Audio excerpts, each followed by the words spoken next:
Mengenal riwayat sistem tanam paksa. Secara teori, tanam paksa atau kulturstelsel adalah sebuah kebijakan yang diterapkan oleh pemerintah kolonial Belanda, di mana rakyat Hindia Belanda harus menyerahkan 1/5 hasil tanam ekspor mereka sejak tahun 1830. Tokoh yang berperan besar dalam implementasi sistem ini adalah Gubernur Johannes van den Bosch, yang merupakan pencetus sistem tanam paksa di Indonesia pada masa itu. Van den Bosch adalah orang berkebangsaan Belanda yang menjabat sebagai Gubernur Jenderal Hindia Belanda yang ke-43 pada tahun 1830.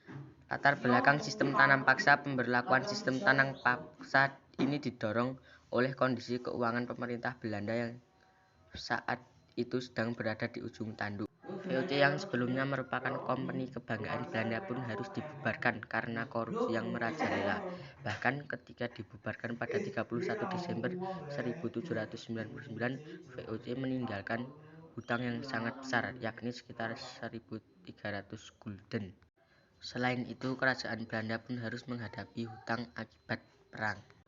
Riwayat tanam paksa. Di bawah pemerintahan Van den Bosch, Belanda menerapkan sistem tanam paksa yang dikenal dengan istilah kulturstelsel dalam bahasa Belanda.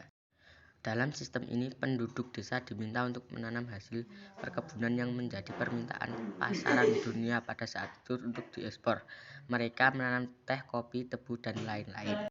Dampak tanam paksa terhadap Indonesia. Diterapkannya sistem penanaman secara paksa tentu memberikan berbagai dampak terhadap Indonesia. Kira-kira apa saja ya dampak tanam paksa terhadap kehidupan rakyat Indonesia saat itu? 1. Indonesia jadi dikenal sama tanaman yang laku di perdagangan secara internasional, atau dengan kata lain jadi punya komoditas ekspor yang laku seperti kopi, teh, tarum, dan lain sebagainya. 2. Tenaga buruh menjadi murah dan masyarakat pedesaan mengenal sistem permodalan sehingga terjadi perubahan pola transaksi dari pola transaksi tradisional ke arah pengembangan ekonomi moneter.